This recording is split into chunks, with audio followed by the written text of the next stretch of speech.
Hello students, आज हम इस वीडियो में क्लास 10 मैथ एनसीईआरटी एक्सरसाइज 1.2 का सॉल्यूशन करेंगे। तो हमने पिछले वीडियो में एक्सरसाइज 1.2 का इंट्रोडक्शन पढ़ लिया था कि व्हाट इज प्राइम नंबर, क्या होता है, फैक्टराइजेशन क्या होता है। तो फैक्टराइजेशन क्या होता है?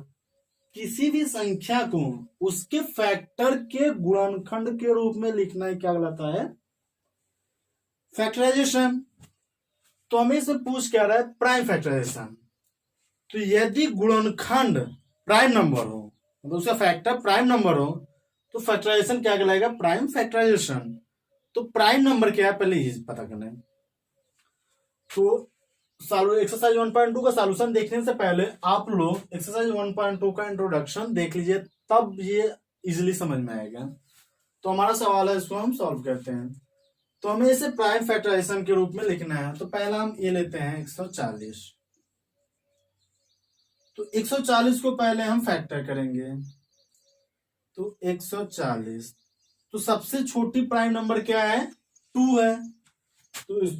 तो इसे हम 2 से डिवाइड करेंगे, तो ये 70 बार में जाएगा। फिर 2 से डिवाइड करेंगे 35 बार में। अब 2 से डिवाइड नहीं होगा, तो 2 के बाद प्राइम नंबर क्या है? 3 है। तो 3 से ये डिवाइड नहीं होगा। 4 प्राइम नंबर नहीं, छोड़ देंगे। 5 प्राइम नंबर है, तो 5 से डिवाइड करेंगे। 5 7 35 7, मतलब एक बार में। अतः इसका प्राइम फैक्टराइजेशन क्या हो जाएगा? 2 इंटू 2 इंटू 5 इंटू 7, यह इसका प्राइम फैक्टराइजेशन होगा। तो सेम इसी तरह से बी भी लगेगा। तो कुछ ऐसा सवाल हम बताते हैं जिसका प्राइम फैक्टराइजेशन करने में थोड़ा सा डिफिकल्टी हो। तो अब हम बी लेते हैं। तो बी के लिए हो जाएगा हमारा, सॉरी बी नहीं, सी पार्ट है। तो हमें 5005 का प्राइम फैक्टराइजेशन लिखना है। तो 5005 का प्राइम फैक्टराइजेशन करने के लिए फिर हम 5005 का इसी तरह फैक्टर करेंगे। तो सबसे पहले में सबसे छोटी प्राइम नंबर 2 है, तो ये 2 से डिवाइड नहीं होगा। क्यों? क्योंकि 2 से डिविजिबिलिटी का रूल होता है कि अगर लास्ट डिजिट 0 हो या फिर कोई इवन संख्या हो तो वह 2 से डिवाइड नहीं होगा। तो लास्ट डिजिट हम 5 देख रहे हैं, तो ये 5 से डिवाइड होगा। तो 5 से हम इसको डिवाइड करते हैं, तो ये जाएगा 1 0 0 1। अब क्या ये 5 से डिवाइड होगा? नहीं।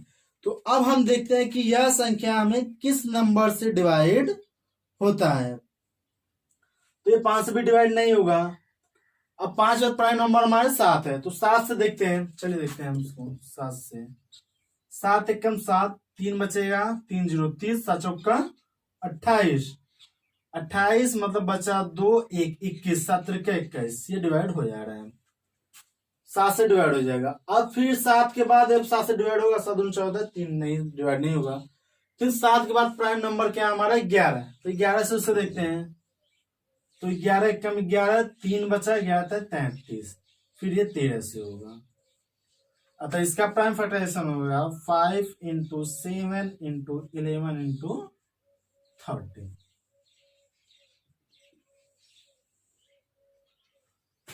सेम ये भी इसी तरह हम प्राइम फैक्टराइजेशन करेंगे, फिर करेंगे। हम थोड़ा इसका देखते हैं क्योंकि इसका फैक्टर थोड़ा सा है डिफिकल्ट। तो ये ले लेंगे हम 7429। तो इसका पहले हम फैक्टर करेंगे। तो इसका फैक्टर करने के लिए 2 से हम डिवाइड होगा। लास्ट डिजिट हमारे ऑड है, तो 2 से डिवाइड नहीं होगा। फिर 3 से देखते हैं। तो 3 दूनी 6, बचा 1, हम भाग देते जाते 3 से। 7429, तो 3 दूनी 6, बचेगा 1, फिर 4 3 चौके 12, 2 फिर 2, 3 7 21, 1 9 3 6 18, मतलब ये 3 से भी डिवाइड नहीं हो रहा है। फिर 3 के बाद हमारे प्राइम फैक्टर क्या है? 5। तो क्या है 5 से डिवाइड होगा? नहीं। 5 से डिवाइड होने के लिए लास्ट डिजिट या तो 0 होना चाहिए या तो 5। तो 5 हम जोड़ते हैं, 7 आते हैं। तो 7 से डिवाइड करेंगे, 7429। तो 7 एकम 7, 0 बचेगा 4, फिर 0 उतारेंगे 2, 7 6 42, 9 उतारेंगे, 7 एकम 7 2, मतलब ये 7 से भी डिवाइड नहीं हो रहा है। तो अब हम आगे के प्राइम नंबर से बात करते हैं, ये किससे डिवाइड होगा। तो 9 में प्राइम नंबर नहीं है, 11 से डिवाइड करते हैं, 7 4 2 9। तो 11 7 77 ज्यादा हो रहा है, 11 छक्का 66। हम 66 लेंगे, ये 4 है 6 घटेगा नहीं, एक उधार लेगा 14 हो जाएगा, 14 में 6 हो जाएगा 8, ये 0। अब 2 उतार लें तो 11 7 77 बचेगा 5 59, 11 5 55। मतलब ये 11 से भी डिवाइड नहीं हो रहा है। तो अब 11 के बाद हमारे प्राइम नंबर क्या आते हैं, हम उसको चेक करेंगे। तो 11 के बाद प्राइम नंबर है 13। तो 13 से डिवाइड करें, 13 5 65, 6 बार नहीं जाएंगे क्योंकि 13 6 78 हो जाएगा। जब 65 से हम 13 5 65 हो गया। अब इसको जब हम सब्ट्रैक्ट करेंगे तो बचेगा हमारा 9 2, 13 7 91 1 9। तो 13 से भी ये नहीं डिवाइड हो रहा है। तो फिर अब 13 के बाद मेरी संख्या आती है प्राइम नंबर 15। 15 प्राइम नंबर नहीं है, तो अब हम 17 से डिवाइड करेंगे। जब हम 17 से डिवाइड करेंगे तो कितनी बार में जाएगा। तो 17 का टेबल ऐसा पढ़े कि ये 74 से ज्यादा न जाए। तो ये लगभग जब हम 17 से डिवाइड करेंगे, 17 का 17 तो 34, 77 51 100 68 बचेगा कितना, एक उधार कैरी लेगा 14, 14 से 8 जाएगा 6, ये 0 2। तो 17 का टेबल अब ऐसा पढ़े कि 62 से ज्यादा ना हो जाए। तो 17 तय 51, तो ये 1 बचेगा, ये भी 1 बचेगा, ये तो 17 7 119। तो ये मतलब 17 7 119 कट देना, मतलब 17 से करने पर ये कितनी बार में जा रहा है, 437 बार में। तो अब जब ये 17 से अब बचा हमारा 437, तो 437 को हम भी 17 के आगे से ही डिवाइड करेंगे, देखेंगे किस प्राइम नंबर से डिवाइड होगा। तो 437 लगभग ये डिवाइड होगा 19 से, कितनी बार में जाएगा, 23। तो 23 भी एक प्राइम नंबर है, तो इसका प्राइम फैक्टर ऐसा हो जाएगा 17 गुणे 19 गुणे 23। तो हमारा एग्जाम में लगभग से कुछ इसी तरह के क्वेश्चन पूछेगा। थोड़ा सा ज्यादा डिफिकल्ट नहीं रहेगा, थोड़ा सा ट्रिकली रहेगा कि हमें देखना पड़ेगा किस प्राइम नंबर से डिवाइड हो रहा है। So please pause the video and note it down.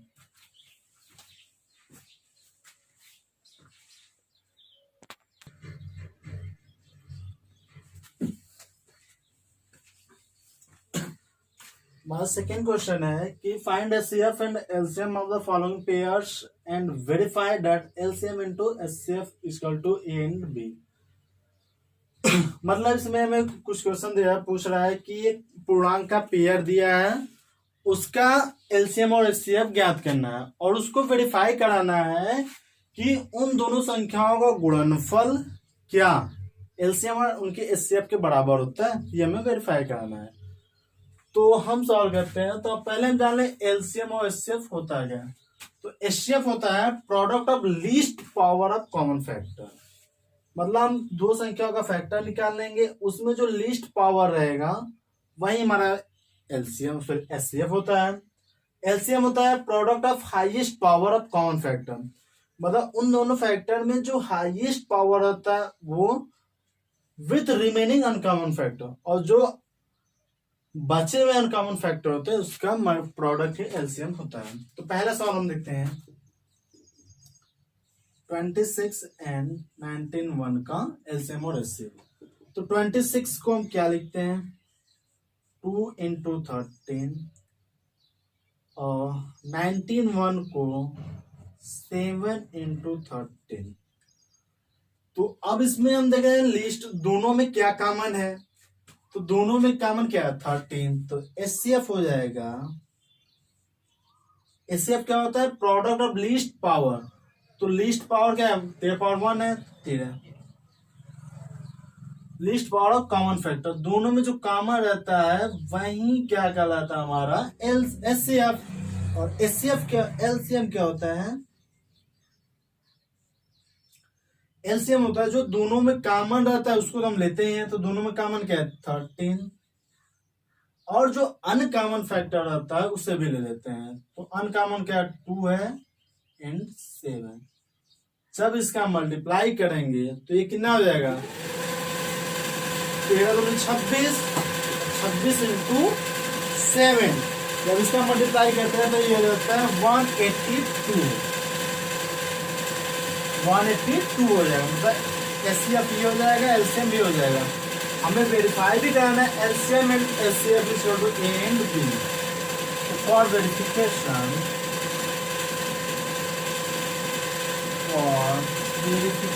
के लिए क्या आ जाएगा, LCM and HCF is equal to A and B. तो एलसीएम कितना है 120 इंटू एचसीएफ का 30, तो संख्या हमारी क्या है 26 इंटू 91। तो इन दोनों का हम जब गुणा करते हैं क्या आता है, तो 182 गुणे 13, तो कितना आ जाएगा 3 में 6, 8 के 24, 2 3 का 3 2 5, 281, ये हो जाएगा 6 6 13 2। तो ये मल्टीप्लाई कितना हो जाएगा 2366। अब ये कितना आता है इसको हम देख लेते हैं, 91 इंटू 26, ये जाएगा 6 9 6 54, ये जाएगा 1 और सॉरी 2 कम 2 और ये 18, ये 6 6 2, तो ये आ गया हमारा 236। हैंस प्रूफ, अतः हमारा ये प्रूफ होता है कि इसका एलसीएम का प्रोडक्ट और दोनों संख्या का प्रोडक्ट बराबर है। तो please pause the video and note it down.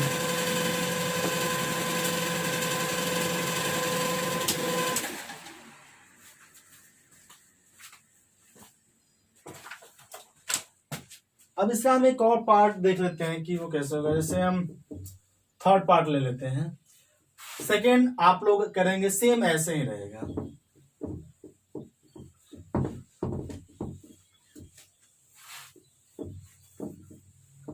तो थर्ड पार्ट हमारा क्या है 336 एंड 54 का एलसीएम और एचसीएफ ज्ञात करना है। तो ये हो जाएगा हमारा 336 को हम पहले लिख लें, कैसे मतलब इसका फैक्टर कितना होगा।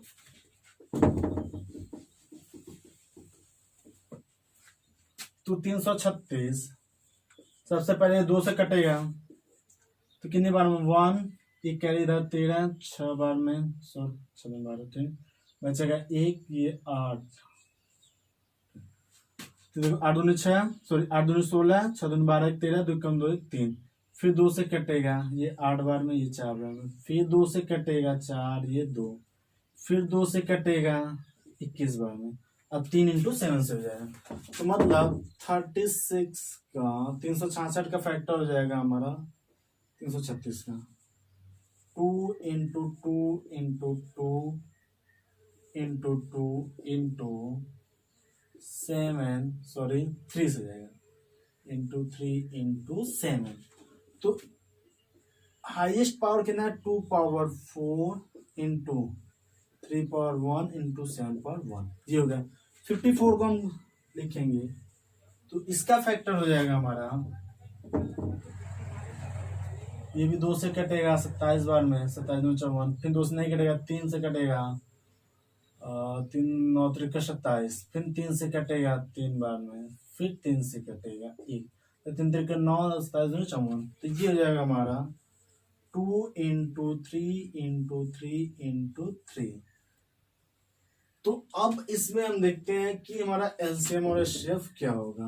एचसीएफ पहले निकालते हैं, तो एचसीएफ को इसको हम इस तरह भी लिख सकते हैं कि 2 into 1 into 2 power 3 into 3 power 1 into 7 power 1। तो लीस्ट पावर दोनों में क्या कॉमन है, तो 2 यहाँ भी पावर है, 2 इसको लेते हैं, 1 3 यहाँ 3 यहाँ, तो ये जगह 3, मतलब हमारा एचसीएफ कितना जाएगा 6। एलसीएम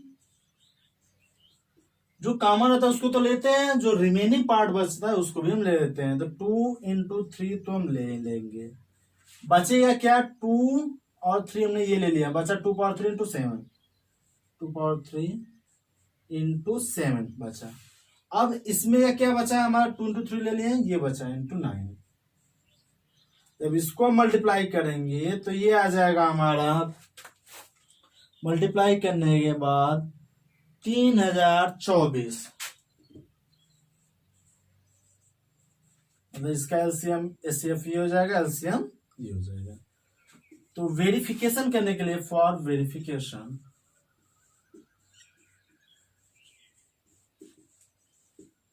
तो LCM and HCF is equal to A and B.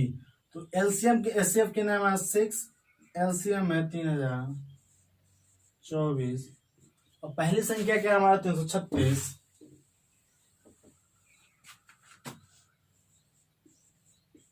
Into 54। जब हम इसका मल्टीप्लाई करेंगे तो ये आ जाएगा 6 चौका 24, 2 6 दूनी 12 2 14, इसमें 1 6 का 18, तो ये भी इतना ही आएगा। तो दोनों बराबर है, तो hence proved. So please pause the video and note it down.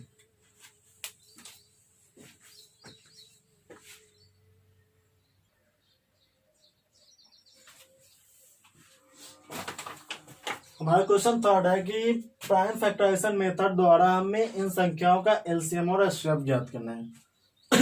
Sorry, चौथा क्वेश्चन है कि दो संख्या है, उसका एचसीएफ 9 है, हमें एलसीएम ज्ञात करना है। तो पहले हम जगह कम होने की वजह से चौथा क्वेश्चन कर लेते हैं, फिर थर्ड पे आते हैं। तो एचसीएफ कितना है इसका, 306 और 657 का 9 है। तो हमें पूछ रहा है इसका एलसीएम। तो एक फॉर्मूला होता है, we know that HCF into LCM is equal to first संख्या इंटू सेकेंड संख्या। तो हमारी पहली संख्या 306 हो जाएगी, दूसरी संख्या 657 है। तो इन दोनों का एचसीएफ 9 है, हमें एलसीएम इन्हीं दोनों का निकालना है, और संख्या हमारी हो जाएगी 306 गुणे 657। तो एलसीएम निकालने के लिए 9 का इधर डिवाइड हो जाएगा। तो एलसीएम किसका किसका, 306 और 657 का, हम इसको डिवाइड कर देंगे। 306 गुणे 657 भागे 9, तो 9 से ये कटेगा, 9 चौका 9 त्रिक का 27, 3 कट जाएगा, 9 त्रिक का 27 बचा 3, अच्छा 36, 9 चौका 36। और जब हम इसको मल्टीप्लाई करेंगे तो ये लगभग हमारा आएगा 22,000, आ जाएगा लगभग 22,338। तो ये आ जाएगा 22,338। तो ये हमारा एलसीएम हो जाएगा। तो आप लोग फोर्थ क्वेश्चन उतार लीजिए, फिर हम थर्ड क्वेश्चन करते हैं। तो फोर्थ उतार गया, अब थर्ड क्वेश्चन पे अप्लाई करते हैं। तो हमें प्राइम फैक्टराइजेशन मेथड द्वारा इसका एलसीएम और एचसीएफ ज्ञात करना है। सॉल्यूशन, पहला हम लेते हैं 12, 15 एंड 21 का। तो पहले इसका हम फैक्टर कर लें। तो 12 को क्या लिखेंगे, 2 इंटू 2 इंटू 3। 15 को क्या लिखेंगे, 3 इंटू 5। 21 को क्या लिखेंगे, 3 इंटू 7। तो एचसीएफ हमारा क्या होता है, जो तीनों में कॉमन है और लिस्ट पावर में। तो तीनों में हम देख रहे हैं 3 कॉमन है, तो इसका एचसीएफ कितना हो जाएगा, 3। एलसीएम जो तीनों में कॉमन रहता है उसको तो लेते हैं, साथ ही साथ जो बचता है उसको भी ले लेते हैं। से 3 हम कॉमन ले लिए, तो यहाँ क्या हो, 2 इंटू 2 इंटू 5 इंटू 7। तो इसका मल्टीप्लाई करने पे जो आएगा हमारा एलसीएम आ जाएगा। तो इसका मल्टीप्लाई करने पे लगभग आएगा 420। 3 दूनी 6, 7 से 35, दूनी 70, 70 दूनी 140, 14 42, 720। तुम्हारा ये एलसीएम और एचसीएफ का आंसर हो जाएगा। तो सेकेंड क्वेश्चन हम देते हैं 17, 23 और 29 का एचसीएफ और एलसीएम। तो प्राइम फैक्टराइजेशन पहले कर ले। 17 को क्या लिखेंगे हम, 1 इंटू 17, 23 को क्या लिखेंगे 1 इंटू 23, और 29 को क्या लिखेंगे 1 इंटू 29। तो वैसे तो हम देखो कोई फैक्टर तो बन नहीं रहा है, तो 17 का 17 लिख देंगे, 17 में क्या गुणा करेंगे 17 आएगा, तो तीनों में क्या कॉमन है 1, तो इसका एचसीएफ 1 हो जाएगा, एलसीएम हो जाएगा 17 गुणे 23 गुणे 29। इसका जो मल्टीप्लाई करने पे आएगा वो हमारा आंसर हो जाएगा। तो इसका मल्टीप्लाई करने पे आ रहा है 11,339, 11,339। तो हमारा लास्ट क्वेश्चन है थर्ड, इसका में 8, 9 और 25 का। तो पहले इसका हम फैक्टर करें, तो 8 को क्या लिखेंगे 2 इंटू 2 इंटू 2, 9 को 3 इंटू 3, 25 को 5 इंटू 5। तो अब हम देख रहे हैं इसमें कोई भी कॉमन नहीं है, तो कोई भी कॉमन नहीं है तो मतलब 1 कॉमन है, तो इसका एचसीएफ क्या हो जाएगा 1, और एलसीएम हो जाएगा सबका मल्टीप्लाई, मतलब 2 गुणे 2 गुणे 2 गुणे 3 गुणे 3 गुणे 5 गुणे 5। तो इसका मल्टीप्लाई करने पे आ जाएगा ये लगभग 1800।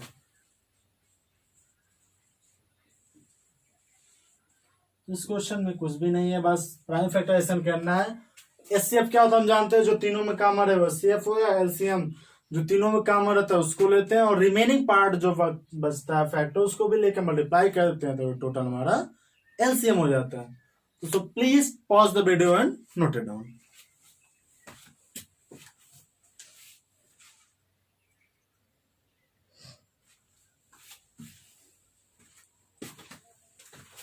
हमारा नेक्स्ट सवाल है कि एक्सप्लेन वाई को संख्या दिया है और उससे एक्सप्लेन करना है कि क्यों यह कंपोजिट नंबर है, कंपोजिट नंबर है। तो पहले बात करते हैं व्हाट इज कंपोजिट नंबर। जैसा कि इंट्रोडक्शन में हमने बात कर लिया है क्या होता है कंपोजिट नंबर, फिर थोड़ा सा यहाँ हम बात करते हैं कि कंपोजिट नंबर क्या होता है। कंपोजिट नंबर मीन्स भाज्य संख्या। तो कंपोजिट नंबर वह होता है कि एक से बड़ी वह संख्या जो प्राइम न हो, जो प्राइम नंबर न हो, मतलब एक से बड़ी वह संख्या जो प्राइम नंबर न हो क्या कहलाता है कंपोजिट नंबर। या फिर दूसरे वर्ड में देखें कि कंपोजिट नंबर वह होता है जिसका फैक्टर, पहले हम बात करें प्राइम नंबर, तो प्राइम नंबर क्या था उसका फैक्टर 1 एंड इटसेल्फ। तो कंपोजिट नंबर हमारा वह हो जाएगा जिसका फैक्टर 1 हो और वह संख्या स्वयं हो और इसके अतिरिक्त भी कुछ संख्या हो, एंड और कुछ संख्या हो, और कुछ संख्या, जैसे 4 लिखें तो 4 का हम 1 गुणे 4 लिख सकते हैं, 4 को क्या 2 इंटू 2 और 4 को 4 इंटू 1। तो हम देख रहे हैं इसका फैक्टर 1 भी है 2 भी है और वह खुद ही 4 है, तो इसका फैक्टर 1 भी है इटसेल्फ भी और कुछ भी है, तो ये क्या आ जाएगा हमारा कंपोजिट नंबर। तो हमारा क्वेश्चन है कि ये कुछ नंबर दिया है, अब हमें इसे एक्सप्लेन करना है कि क्यों ये कंपोजिट नंबर है। तो क्वेश्चन हमारा है 7 इंटू 11 इंटू 13 प्लस 13। तो कंपोजिट नंबर होने के लिए मतलब इसका जो फैक्टर रहेगा वह या तो ये होगा या खुद ये होगा या एक होगा या एक और खुद को छोड़कर भी कुछ होगा। तो यहां से हम 13 कॉमन ले सकते हैं, तो 13 कॉमन लेंगे तो बचेगा 7 इंटू 11 इंटू 1 प्लस 1, तो ये हो जाएगा 13 इंटू, ये गुणा हम करेंगे 11 तो 77 78, तो इसको हम लिखेंगे 13 इंटू, अब ये हो जाएगा 13 इंटू 6 को क्या लिखे हम असेंडिंग ऑर्डर में इसको लिख दें हम, तो ये होगा 2 इंटू 3 इंटू 13 इंटू 13। तो हम देख रहे हैं कि इस संख्या का फैक्टर क्या है, एक तो 2 है 3 है और 13 खुद ही वह संख्या है, that is many factor of this number. that is many factor of 7 into 11 into 13 plus 13. So it is composite number. मतलब कंपोजिट नंबर होने के लिए क्या हो कि उसका फैक्टर या तो वह खुद हो या फिर एक हो या एक से ज्यादा हो, तो क्या होता है हमारा कंपोजिट नंबर। तो सेम इसी तरह से ये भी सवाल लगेगा। तो ये सवाल आप लोग लगाइएगा एज ए आप लोग के होमवर्क लिए। तो सो please pause the video and note it down.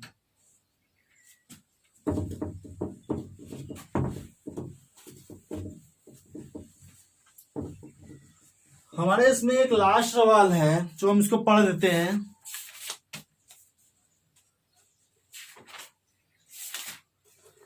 कि 7वां सवाल है यह कि किसी खेल के मैदान के चारों ओर एक वृत्ताकार पथ है। मतलब कुछ इस तरह है, एक वृत्ताकार पथ है। ठीक, बोल रहा है कि इस मैदान का एक चक्कर लगाने में सोनिया को 18 मिनट लगते हैं।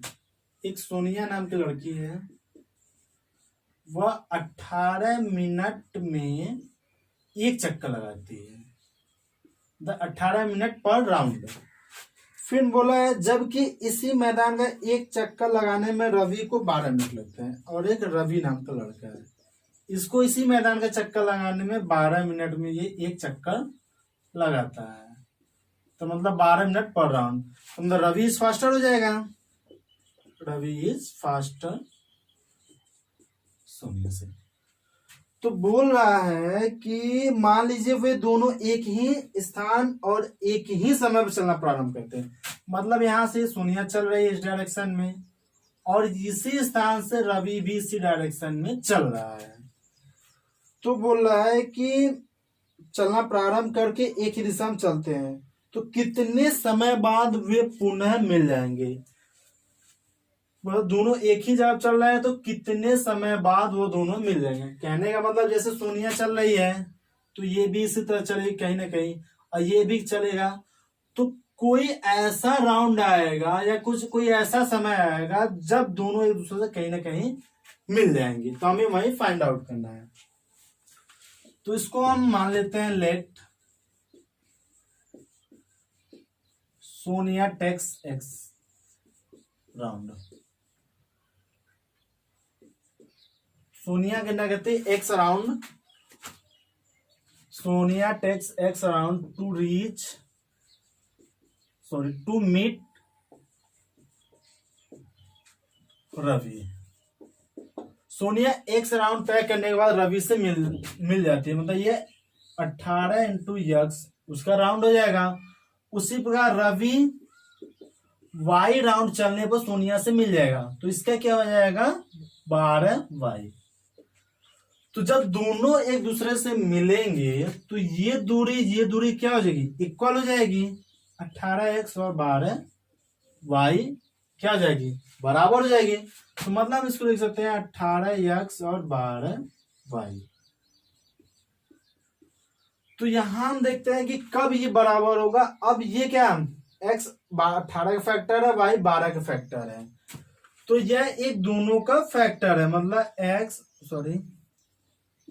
x जो 18 का फैक्टर है और y 12 का कौन सा फैक्टर है, कॉमन फैक्टर। तो मतलब कहने का कोई एक मिनिमम या कम से कम फैक्टर होगा तो जहां वो एक दूसरे से मिलेंगे, मतलब लीस्ट कॉमन फैक्टर। तो क्या मतलब हमें इसका क्या निकालना है, LCM लीस्ट कॉमन फैक्टर। तो ये सवाल तो 1 मिनट में लग जाता है। मान लीजिए हम बोल दे 18 और 12 का LCM निकाल लीजिए। अब 12 का LCM निकालने के बाद जो आंसर आएगा वही टाइम हो जाएगा। तो वो तो यहाँ से 2 मिनट में लग जाएगा। 18 12 का LCM निकाले, जो आंसर आएगा वही उतने समय बाद दोनों एक दूसरे से मिलेंगे। बट क्वेश्चन में क्या रहा है और कैसे हमें का HCF निकालना है कि LCM निकालना है, ये डिस्क्राइब कर रहे हैं। सो आई होप आप लोग को समझ में आएगा। So please pause the video and note it down. Thank you.